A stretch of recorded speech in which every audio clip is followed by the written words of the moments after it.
Hey everybody, welcome to another Freethought in Florida. I'm Sarah Ray. I'm one of the directors of the Atheist community of Polk County, and we are continuing our series of chats with some of the folks who will be speaking at Free Flow 2019. That's the Freethought Florida Convention, November 1st, 2nd, and 3rd in Orlando. And today we're joined by the director of the Teacher Institute for Evolutionary Science, which we will, for the rest of the program, refer to as TIES, a program of the Richard Dawkins Foundation for Reason and Science, Bertha Vazquez. Welcome to Freethought in Florida, and thanks for joining me today.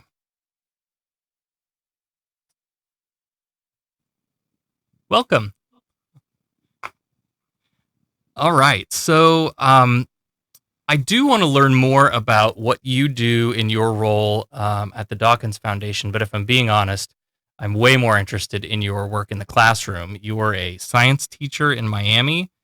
You've been teaching some 20-ish years. So 29. Oh gosh. Well, let me start then by saying thank you. As a parent, I understand. I understand what you go through because we have a good relationship with our teachers, for our kids' teachers, and we know that teachers, science teachers especially, are kind of put in this uncomfortable spot, especially when it comes to evolution. People feel like, we all pay taxes, and the taxes that support our public schools, so we all should get some sort of say in what that curriculum should look like, and maybe there are subjects where that makes sense, but the science classroom doesn't seem like it should be one of them. Why don't you talk a little bit about your experiences in the public school system where evolution is concerned? Like, is this an annual thing that every new class that comes through, you sort of have to go through some of that, the students and parents that are challenging evolution? Well, I have to say, I'm in a very urban school district. I'm in Miami-Dade County. It's also, if I'm not mistaken, the third largest school district in the country, with very strong leadership. And I don't feel the types of pressure that some teachers do in other parts of the country. I feel supported by my school district and my principal. Great. Does it happen every year that I have a child that doesn't want to learn evolution or is not? The one I get the most is they're not sure if they're allowed to, if they have permission to learn evolution. Yeah, pretty much every year. But in my classroom, I have 80, 81 biology students. It might be one or two a year. I can give you tons of stories about people in other parts of the country where it's way more than that. The worst one for me, I think, was quite a few years back. I teach advanced children. I mean, they're so smart. The parents are so supportive. And I had a boy suddenly getting Fs and not doing his homework. And these are the children that are like planning on going to Ivy Leagues, and they're way too stressed about grades. So when this young man stopped turning homework in and stuff, I was kind of surprised. And it turns out he was a Jehovah's Witness, and he was told that he shouldn't listen and shouldn't do anything for this entire unit. Wow. And he took his chair and he turned it and he faced the wall. Oh, wow. And, I have my kids for 2 years, so I already developed wonderful rapport with them. So it hurts. And the other thing is that as teachers, we tend to be very nice people. I don't mean to say that as compared to other jobs, I guess, because we're not in it for the money. And right. The last thing you want in your classroom is a child who's uncomfortable, and a child who's making other children uncomfortable. Because regardless of the reason, be it evolution education or bullying, or they saw their parents fighting that morning, whatever the reason, a child who's not feeling good or uncomfortable in your classroom is not going to learn. So there's been a few years where one or two children can kind of change the atmosphere in the classroom and make it kind of tense. I had a parent once confront me on parent night, and the other parents were like, whoa, what's going on here? That was pretty uncomfortable.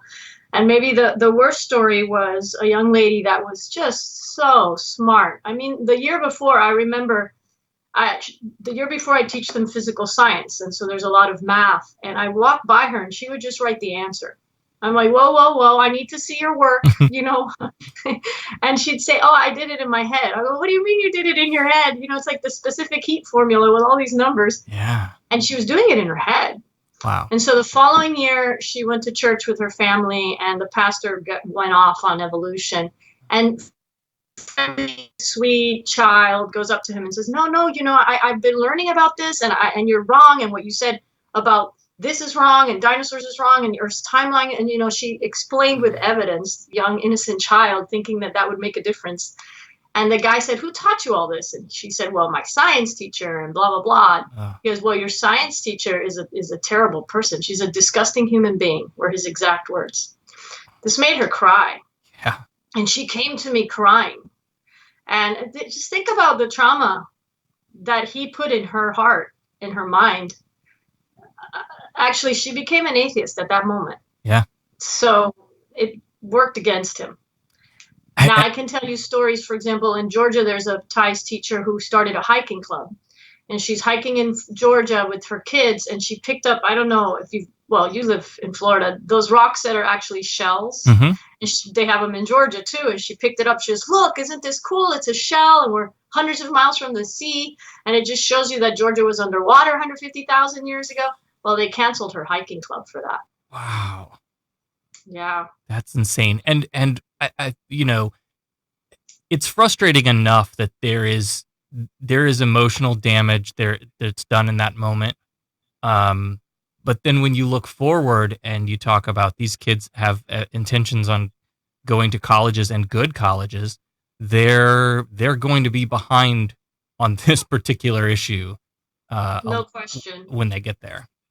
And just the approach to science in general. I think if you were to ask me what am I most proud of as an American, one of them is science and science discovery and science research and putting a man on the moon. And yeah. This is what's made our country so great. It's one of the things. And to deny that legacy of American scientific progress is sad to me. Yeah. Well, we saw here in Florida just what was it, last year, 2 years ago, the legislation that went through about allowing any resident to go in and challenge school curriculum, and I call that the creationism is an alternative to evolution act, because other than maybe let's ban this book or let's ban that book, that's what they're really, if a parent's going to come in and challenge curriculum, that's what they're talking about. Yeah, and I think that's because they've had zero success with laws. Mm-hmm. You know, since 1967, they've lost every opportunity to make it a law, to teach creationism, to teach intelligent design, to teach whatever they want to call it this year. Right. So now they're going with this academic freedom stuff. And I'm sure a lot of teachers jump on that bandwagon. I know that the National Center for Science Education has put out a study that 13%, that's 13% of biology teachers promote New Earth creationism. That's scary. And if that's the number in high school, I'm sure, and they're coming out with a new study soon, that number in middle school is worse. Well, and I was looking at some data from a recent Pew Research study. This was published in a report in February 2019. It was 2018 survey data. 81% of adults in the U.S. agree that humans have evolved over time. And of those, 48% still believe that God started it or guided the process.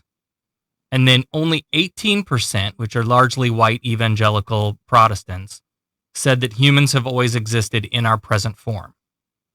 So, I mean, obviously we still have a lot of work to do, but it sure seems like all the dominoes are set up where it should be, right? It seems like we have public opinion where it should be. The law has generally sort of been where it needs to be. The percentage that you mentioned of teachers, largely everyone gets it. Everyone's on board. So it just seems odd that this is still an issue, right? I was smiling when you said that because I thought, wow, Sarah did her homework. I'm so proud of her before this interview. But that number is actually, did you say 18% think the Earth was created and humans were created in their present form 6,000 years ago? Just that humans have always existed in our present form.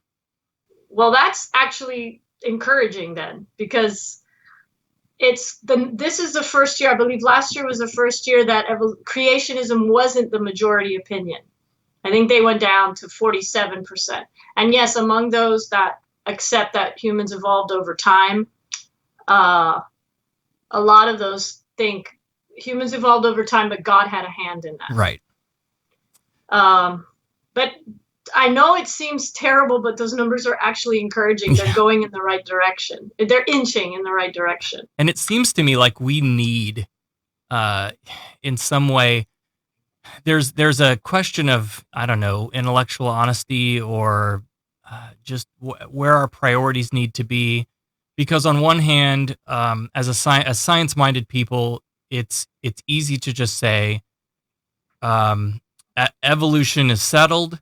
Your God thing is not, period, the end. But if we can get these people that agree that evolution is settled, but maybe, they think God had a hand in it. If those people are on our side when we need to go stand in front of the governing bodies and make our case, I feel like that's, and I say this with everything. I talk about this with the move for LGBTQ protections, right? If we can find the Christians who support church-state separation because they understand that it protects them too, and get them together with us at the table to sort of fight for equality together, I think that's a big part of the solution. And so maybe that's part of it here too. I don't know. I totally agree. And I have a recommendation for somebody for this podcast. His name's Nathan Lentz, Lents. He wrote Human Errors. He's a biologist and a biology professor in New York City. And when I have longer ties workshops, he joins me. He came to Alabama. He'll be with me in Delaware on the 25th of October. And he just, he's talking exactly about that at exactly this moment, that if we can somehow get the Christians who say, yes, evolution happened, God had a hand in it, but evolution happened. If we kind of can get them to just, like you said, just accept the science so we can move on, that would be a great milestone. Yeah. I think there's another side to that too. When you talk to adults who feel like they got shafted in their education system, like, I never learned about evolution. I never learned about human evolution. This stuff is so cool. I mean, we have the most interesting story. Yeah. So people on the other side are like, wait, why didn't I learn this? This is really interesting. It makes so much sense. It explains why there's antibiotic resistance and why, different things are going on around the world right now. So I try, at least in ties and in my classroom, to promote, wow, look how interesting this is. Look how fascinating this is. Science, to me, as Carl Sagan says, is a mixture of skepticism and wonder. So if you can evoke that wonder in children and in adults, I think that's another way to move the needle in our direction. I completely agree. And I'll share with you this anecdote from my life. And I don't know if if you still see this in the public schools, maybe it's changed a little, maybe it's changed for the worse. But I think back to like 7th and 8th grade in junior high, and I hated science. And I mean, I hated science to the point, no, listen, I hated science to the point that I wrote, I hate science on the top of a test, and I spelled science wrong. Okay? Daggers in my heart. Daggers in my heart. But let me give you the details, and I think that will help sort of explain it. I think I've sort of looking back, maybe I'm recognizing some of the disconnects, and a lot of it is what you just said. I can remember hating the minutia, the draw and label the parts of a cell, and explain their functions, because I'm a why person. You gotta teach me the why along with the what, and I wasn't getting that. And I was diagnosed ADHD, so that probably didn't help. But right, why do I need to know this? How is this going to help me in the future? And again, this is my memory of that time, so reality may be slightly different. This is just how I recall it. But we spent what feels to me like so much more effort learning what science has taught us, right, than the process.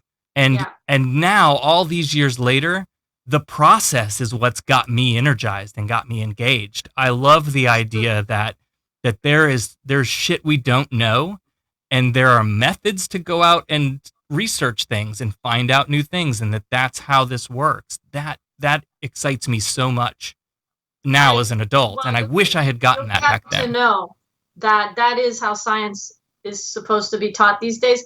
There were teachers doing it at some. I mean, I've been doing that. I started teaching in '91, and I had the honor and privilege of working with a mentor who every day the kids were doing hands-on every day. So in my classroom to this day, we're still letting them explore and design their own experiments and come up with results and so forth. But there's something called the Next Generation Science Standards now. It's been adopted by, I don't know, about half the states roughly. And it's all about teachers being the guide on the side, not the sage on the stage. And it's all about putting it in front of them and saying, okay, why do you think so? I mean, you still need some content. Sure, obviously. Of course. But then you let them solve stuff and you let them argue and disagree. And it's all inquiry-based learning is the catch term. Right. And so today, hopefully, kids are getting a better education. It's not about content only. And if you look in terms, circling back to evolution, people under 30, there's a much higher acceptance rate for people under 30. And you can say that's just maybe due to the overall loss in religiosity in this country, but I want to say that it's due to excellent science communicators like Bill Nye and Neil deGrasse Tyson, and also better textbooks and better science programs in general. Yeah, I'm an optimistic person. Can you tell? Yes, absolutely. And I don't know if I think the generational thing is important, and there's certainly a standards thing that I want to come back to. But that made me think of my history experience was very much the same. I need to know. I need to memorize names, dates, and places. For what? My son is taking AP World History right now, and he's in love, absolutely in love with history. And I credit it to his teacher and the new teaching methods. For even the AP World test at the end of the year, I understand it's less about dates and stuff, and it's more about analyzing history. Yes. And looking for, parallels in different empires or times in history. I wrote down, right, I have never in my life needed to know that Hitler was appointed chancellor on January 30th, 1933. But why and how an evil nationalist dictator came to power certainly seems a little more relevant today. Yeah. And today we're also tying things together more. A child on just this Friday asked me, we're just getting into genetics, and he's saying, well, can't we just create a race of humans, superhumans, making certain people breed and certain people not breed? And I'm like, oh, let me tell you a little bit about history. And I understand from some wonderful books I've read that type of eugenics, a lot of it started here in this country, but we were just sterilizing people. And then Germany was reading our studies and going, hey, let's just take this a step further. And who do you sterilize? And who decides who's weak and who's not weak? And, the whole class got really, really quiet. I go, do you understand why this is not a good idea? Not to mention that genetics isn't that simple, and you can't just get exactly what you want. Right. Breeding in certain ways. So I think a lot of teachers today are tying in concepts like that. And suddenly way more than in the 70s, 80s. Yeah, suddenly your genetics lesson turns into a lesson on morality and ethics, and how much do you think of this? And this is maybe sort of the standards piece of it. Is how much of this do you think is tied up in this test and punish sort of system that we're in now? Oof, that's such a hard question for me, because when I look at new standards, and I'm looking at the standards in history and language arts and science, we're moving in a direction that you were saying, Sarah, that we want. Analyzing documents in history, tying different ideas together. Children are supposed to, if you read Lord of the Flies, it's not, where on the island did Piggy kill the it's more like, why did he do that, and whatever. Yep. We're moving in that direction. And then on the other side, we have, and standards are written by teachers. On the other side of it, you have the non-teachers deciding, okay, the kids have to have a 5% increase in success, and this is what's covered on the test, and it's this pull, this tug of war in a classroom between, I know this is the right way of doing this, but if I do it this way, it takes a little more time.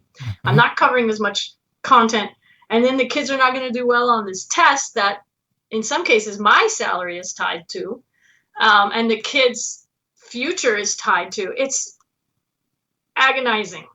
Yeah. I don't know how to say it any other way. There's a test in Florida now for the biology class that I teach. I used to do so much more stuff like extensions. And I don't do that anymore because I need to make sure that I've covered everything for the test, which is fair enough. So what I try to do is, the test is usually in early May or late April, which makes it even harder to cover everything because there's a whole month of school left after that. So what I do is I try to cover everything for the test up until that point. And then after the test, I have guest speakers and we do a bunch of extensions, and I try to cover that other fun stuff that is going to turn kids on. Yeah. There's this great quote. It says, children are not vessels to be filled, but candles to be lit. And you don't light them with, the mitochondria is the powerhouse of the cell. Yes. Let's if you don't mind, I think this would be kind of fun. Let's go back to evolution for a moment and maybe talk about some of the common misconceptions. I'm curious if you see this stuff prevalent in the classroom, certainly coming from parents, and I think maybe at the end of that, when we talk about the kids that you're teaching today, as they become adults, it shifts, the sort of window, so what's the world going to be like in 25, 30 years, compared to when I look at when I was in school versus where I am now, and acceptance of evolution and science education. So some of the more common misconceptions, despite an amazing Dawkins video. Why are there still monkeys? You get that one a lot?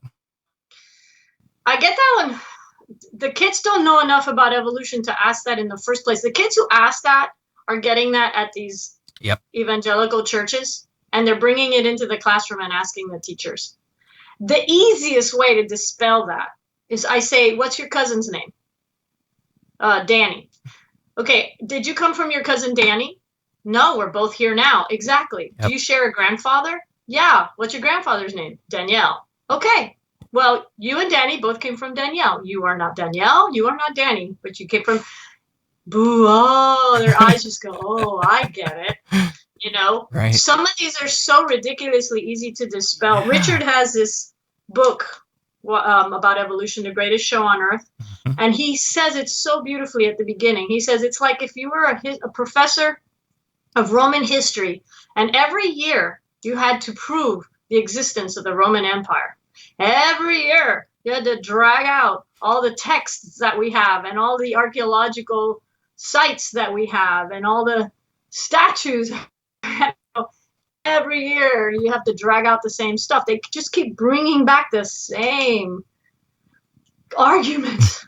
It's tiring. Yeah. It's like Sisyphus. The next one, I think this is just sort of something that pops into my mind when the conversation comes up, because then you have, I guess, the next step of that first question is, or that first misconception is, and then so the light bulb clicks on and the kid goes, oh, of course, that makes perfect sense, and then goes back to church on Sunday, and then Just told their science teachers a disgusting human being. Exactly. Religion poisons everything. So I thought I was being interviewed by Christopher Hitchens. This is cool. I won't. There is an afterlife. I won't do the British accent. I promise. So I think some of this is obviously there's lots of misunderstandings, but there's sort of a disingenuous piece of this too, in that creation and evolution don't really even try to answer the same questions. You know, the theory of evolution by natural selection doesn't speak at all to the origins of life. And so maybe that's why some believers have been able to sort of reconcile doctrine with science. And yes, it's a God of the gaps fallacy. But those people that we talked about in the middle who say, yes, the science is real, but God did something with it. You know, maybe that's sort of where they're putting that in. It's not so much a question as an observation. Yeah, and I make that clear in class. You mentioned misconceptions. One of the worst ones is evolution is just a theory. Yeah. You have to get rid of the word just. Evolution is a theory, so it's gravity, so there. But I explain to the children, I do all of evolution, natural selection, and then we get into origin of life. And I'd say, now this I would say is a hypothesis. Mm-hmm. And we're not exactly sure how life started, but we're starting to learn and we're trying to understand. And that's a wonderful thing. That's humans have this ability to try and understand things. And science is the best possible way of understanding things. And so that relaxes some of the kids in my room. They realize that there's a separation between evolution, natural selection, and origin of life hypotheses. Right. I think there's and again, maybe this is just the cause and effect of science education by generation.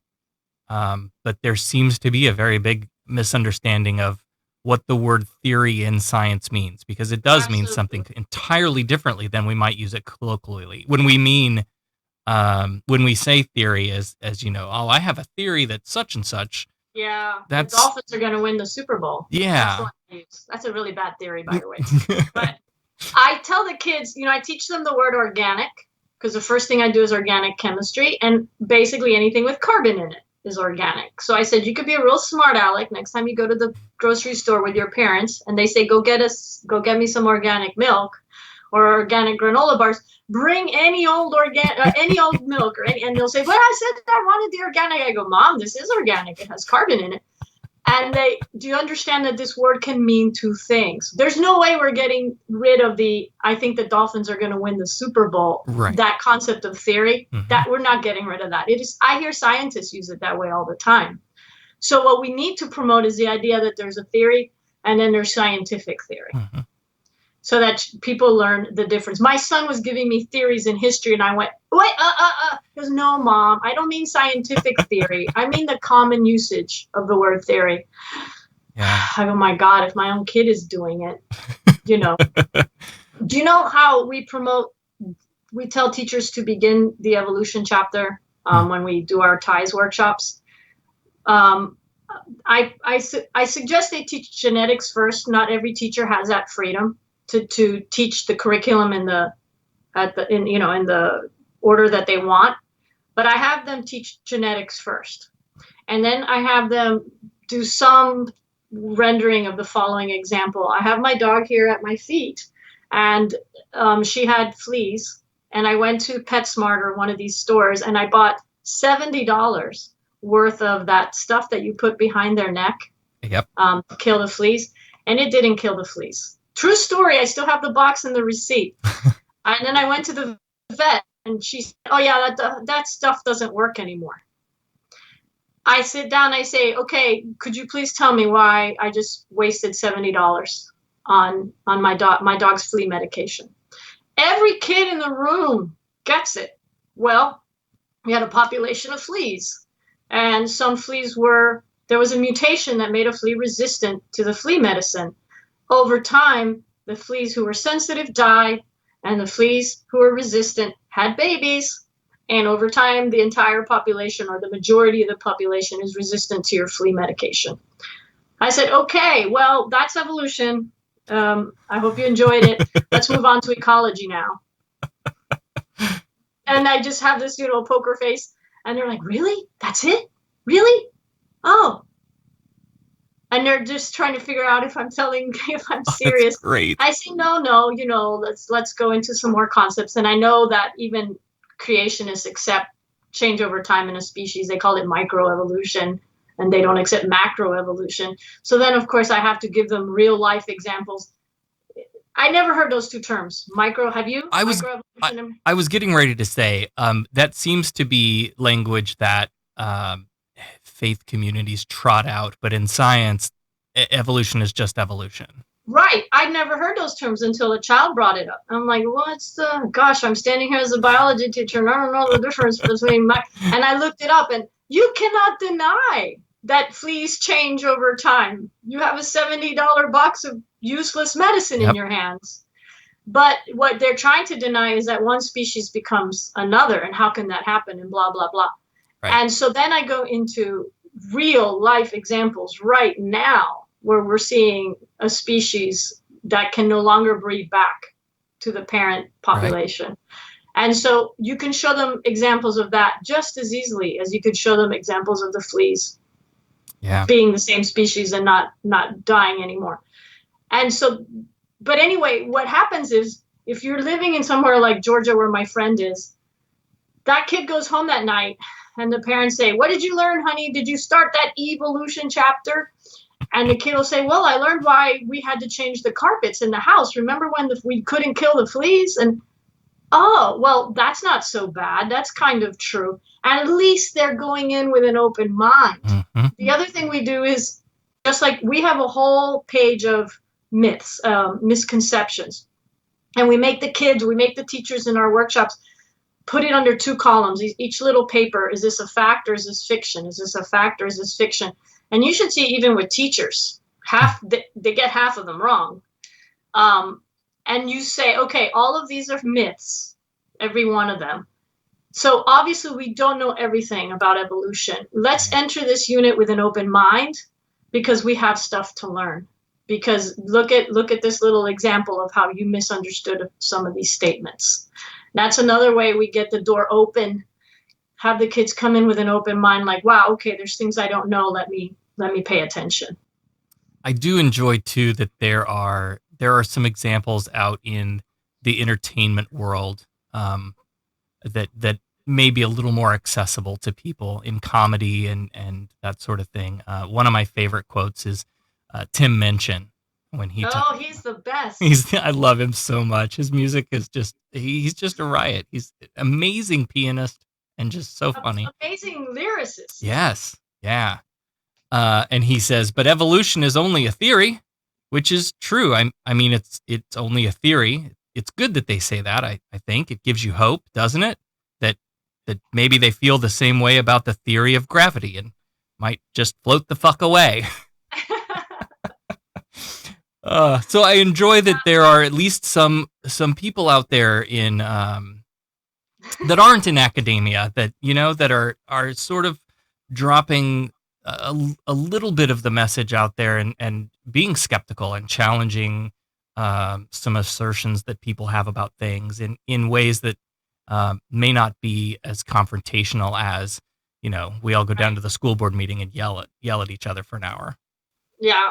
Another one you can use is, do you want your surgeon to wash his or her hands before they do surgery on you? And you say, well, of course. They go, why? That's just a theory.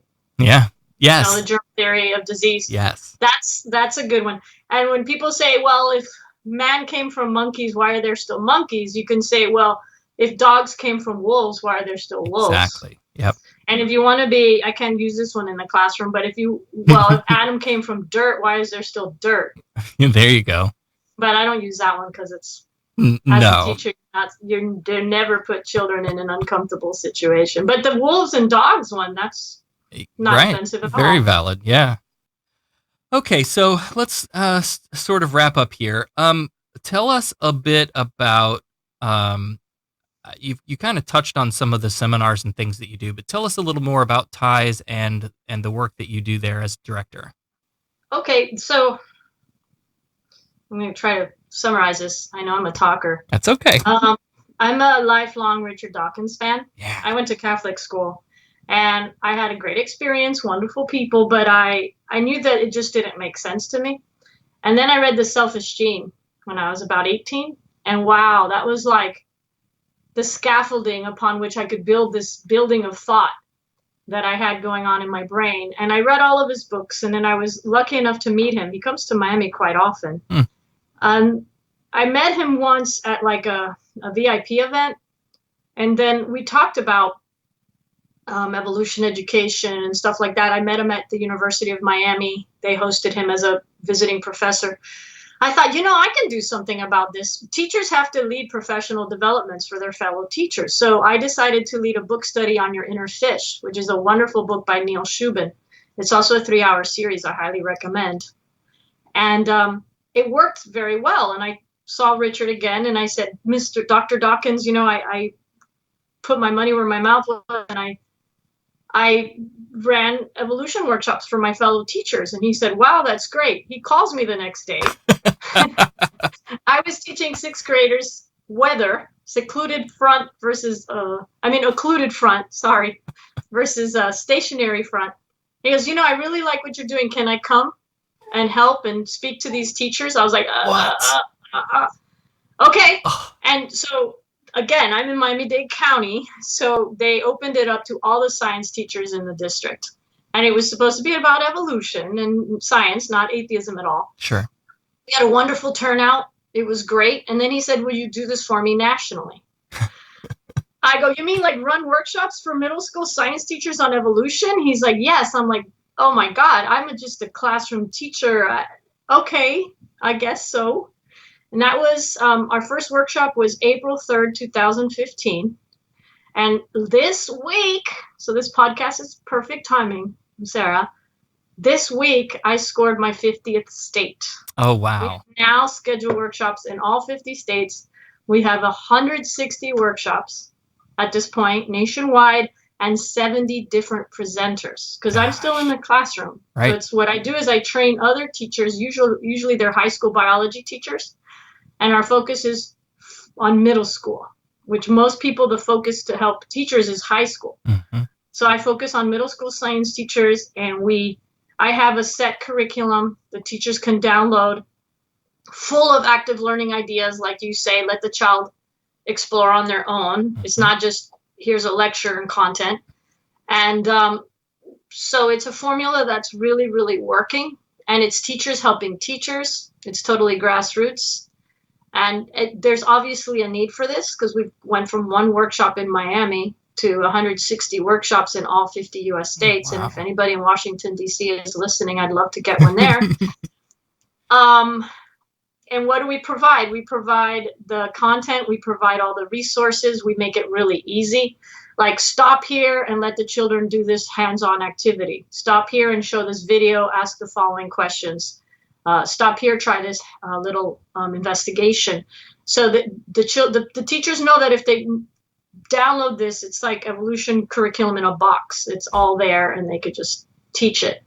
And it focuses on the wonder that is evolution and the grandeur in this joy of life, if I may quote Charles Darwin, so that we don't talk about creationism, which you're not really supposed to in the classroom either, anyway. Right. And my presenters, some are not religious, but some are religious, and it really shouldn't matter. And there's a slide with Dr. Kenneth Miller, who I think is the greatest defender of evolution education in this country, talking about human chromosome number 2. And there's a series of questions you could probe student understanding with that video. And then there's one with Richard Dawkins comparing human and chimp DNA.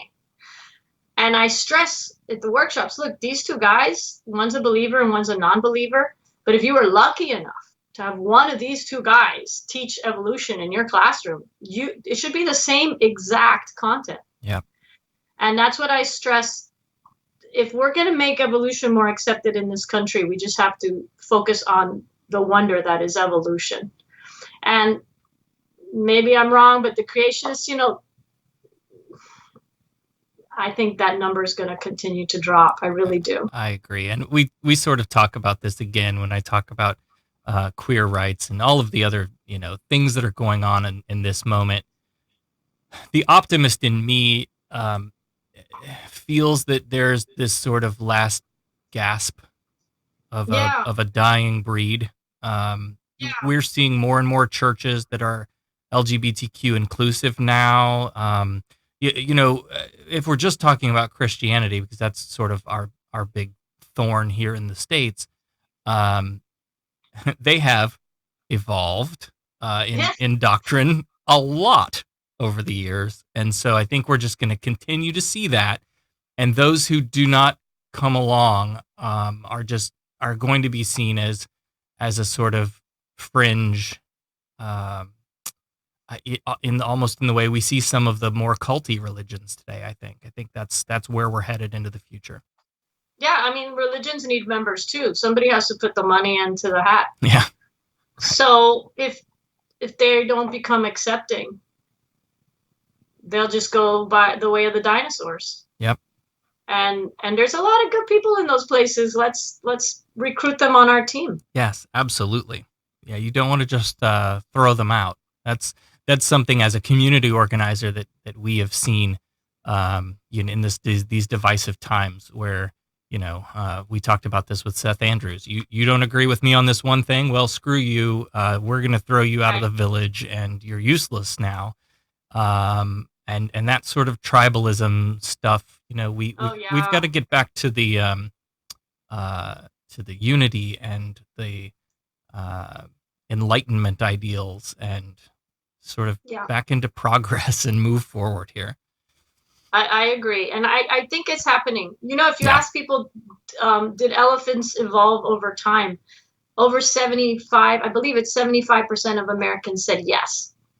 So the problem is that human thing, and that God and that Adam and Eve. So if we can just make them say, well, maybe Eve is millions of years old, or Adam, or I don't know how much you want to capitulate. Right. And I'm sure Richard and I could have this conversation, and he might disagree on some of this.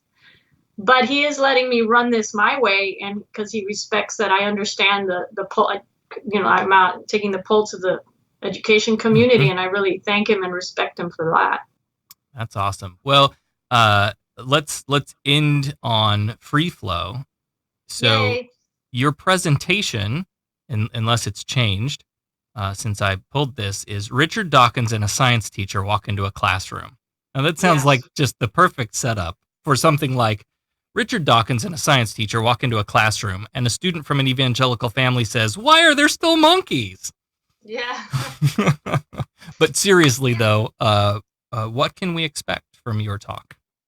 Well, I'm concerned that there's a lot of repeat attendees from 2 years ago. Okay.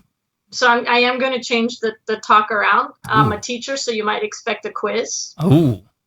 Yeah.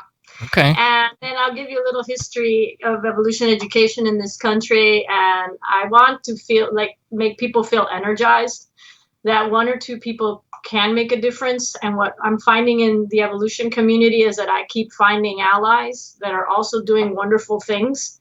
And we keep finding each other. And there's this synergism going on. So what's going on in evolution education right now in this country? Great. And I love the turn towards action. That's something that that I hope to be helping to boost along in my role as the MC. Is that Free Flow is a great time to get together and hang out with like-minded people, and we're going to have an awesome time, and we're going to learn stuff together. But then we need to be prepared to walk away and sort of have an action plan and be energized and ready to go take on the issues that face church-state separation issues on a whole spectrum of problems that we're up against. My 7th grade teacher, her name was Sister Isabel, and she said so many times, the road to hell is paved in good intentions.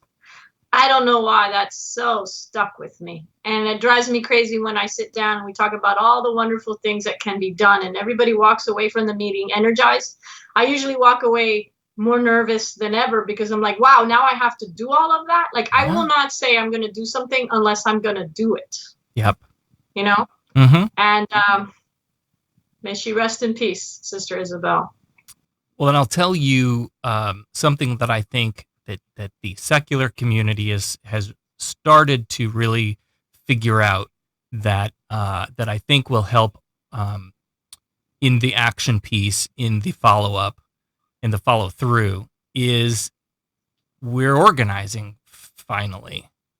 Mm-hmm. There are communities like the atheist community of Polk County that are there, and the Central Florida Freethought community that are forming and growing, and people are finding them, and those are sort of the launching pads for, right, once we get energized, then it's up to us as local organizers to keep the torch burning, so to speak, and keep people engaged. So, but that infrastructure, I think, is there more now than has ever been for secular people.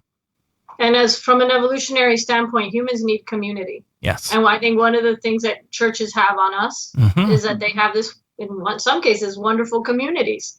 And we have to provide people with that. Absolutely. If you know, we have to be there when their house floods. We have to be there when they're, you know, whatever, when their hurricane ravishes their town. And if we can provide that sense of community that humans intrinsically need, we'll go a lot farther. I agree. Well, I'm gonna end on just one thought here, and that is you used a just that I want to take away when we talked about it's not just a theory, and you're not just a classroom teacher, and nor are any of them. Every teacher that we've encountered, I have teachers in my family. God, teachers just do the hardest work for an ashamed paycheck that we've got to fix too. But if there's hope for the future, when I look at these young kids like Greta Thunberg and the Parkland kids, and if there's hope for the future, it's in our youth. And I agree. And they're getting all of that from you and all the teachers that are working hard in the classroom. So I really appreciate that. Thank you. Well, Bertha, thank you again for making time for us today. And I can't wait to see you at Free Flow. This is going to be great. I'll find you a beer. Yes, absolutely. We'll do drinks. Great. All right. Let's wrap up this Freethought in Florida. And we'll see you all at Free Flow. That's the Florida. See, I say this wrong every time. David, you really need to change the name. The Freethought Florida Conference, the biennial conference of the Florida Humanist Association. That happens November 1st, 2nd, and 3rd this year, 2019. We'll be at the Holiday Inn, Orlando International Airport. Kick off the weekend with us Friday night at the Cocktails and Costumes Party. Saturday night, we'll have a dinner with Polk County's own comedian Devin Siebold, and the Orlando Gay Chorus will be performing. Saturday and Sunday, there's just an incredible lineup of speakers like the one we just heard from today. It's going to be a great opportunity, again, to get together with like-minded folks and feed our brains and get engaged and be prepared to go out and do great things out in the world. So go to freeflow.org right now to see the lineup of all the speakers and all the events, and register today at freeflow.org. Freethought in Florida is a production of the Atheist Community of Polk County, a Florida nonprofit. If you want to learn more about the ACPC, go to polkatheists.org. We post all of our events on Facebook and Meetup. We do social get-togethers. Just this past Saturday, yesterday, I guess, we went out and did our cleanup of our 2.2-mile roadway there in Auburndale. That's a lot of fun. Then we go out for breakfast afterwards.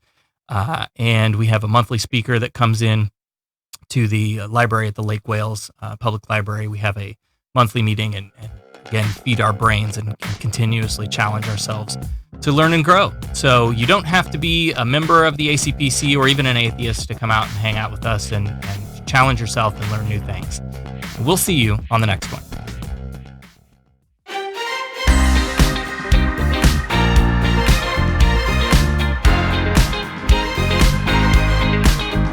Hey, what's up? I'm Sarah Ray with the atheist community of Polk County. I'm stoked to be the MC for this year's Free Flow, the Freethought Florida Conference.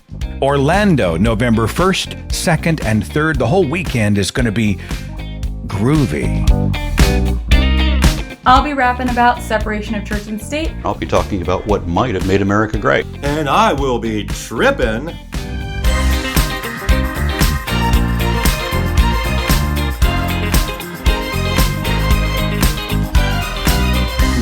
No, I will not be doing any tripping. I'll be talking about the role of science in secular humanism. Evolution education. Community organizing and activism.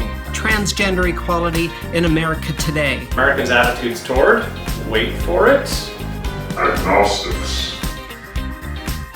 I'll be giving the skinny on how summer camp can help build a secular community for kids. Science education here in the Sunshine State. Black feminism, free thought, and progressive politics.